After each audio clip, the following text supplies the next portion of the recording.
साथियों नमस्कार। कोरोना से जुड़े दो महत्वपूर्ण विषयों पर आपसे बात करना चाहता हूं आज।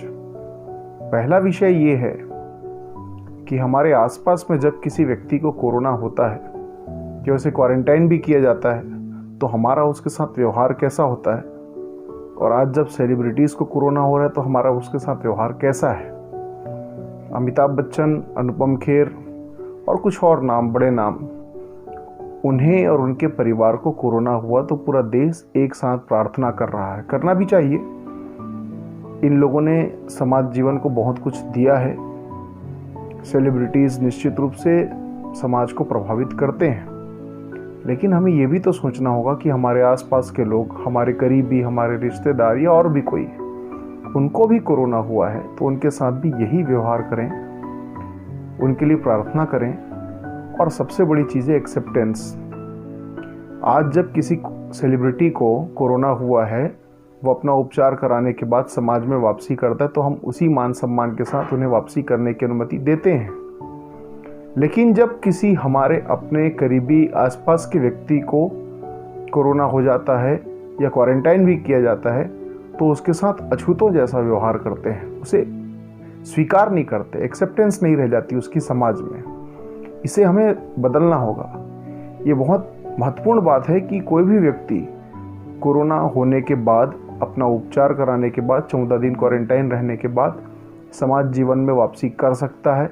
उसे करने की हमें अनुमति देनी भी चाहिए। उसके साथ वैसा ही व्यवहार करना चाहिए जैसा हम पहले करते थे। मैं इस बात को पहले भी कहता रहा हूँ। दूसरी महत्वपूर्ण बात है लॉकडाउन को लेकर। लगातार छत्तीसगढ़ में कोरोना के मामले बढ़ रहे हैं। ये चिंता की बात निश्चित रूप से सभी के लिए है, सरकार और प्रशासन ही नहीं, आम लोगों के लिए भी चिंता की बात है। लेकिन लॉकडाउन को लेकर जो मांग उठ रही है, कई जनप्रतिनिधि मांग कर रहे हैं, कई समाचार माध्यमों से मांग की जा रही है, सोशल मीडिया से मांग की जा रही है। तो ये मांग करने के पहले हमें लॉकडाउन के जो नतीजे हैं उसके लिए भी सोचने होंगे। 3 महीने के लॉकडाउन के बाद रेडी पटरी वाले लोग, मजदूर, प्राइवेट नौकरी करने वाले लोग और विभिन्न तरह के काम करके अपनी आजीविका को चलाने वाले लोग सिर्फ इतना धन अर्जित कर पाए हैं कि 2 वक्त की रोटी खा सकें और अपने परिवार का पेट भर सकें। अगर फिर से लॉकडाउन होता है तो उसी विभीषिका को फिर से झेलना होगा जो पिछले 3 महीने में वो झेलकर बहुत संघर्ष के बाद खड़ा हुआ है। ये जो लॉकडाउन होगा, अगर होता है तो कहीं ना कहीं उनकी कमर को तोड़ कर रख देगा। उसके पास अब इतने विकल्प नहीं बचे हैं जितने पहले बचे थे। तो लॉकडाउन इसका कोई समाधान नहीं है। कोरोना के संक्रमण को रोकने का लॉकडाउन कोई स्थायी हल नहीं है। एक बात समझना होगा कि हम सावधानी से ही बच सकते हैं। लॉकडाउन से बहुत अधिक प्रभाव नहीं पड़ेगा, इसलिए हम सभी को सावधान रहना होगा। जो सावधानियां बताई गई है उसका पालन करना होगा।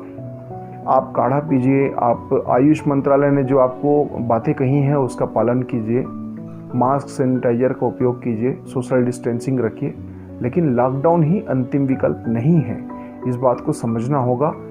सभी इन बातों को मानेंगे, समझेंगे, पालन करेंगे, ऐसी मैं उम्मीद करता हूँ। धन्यवाद।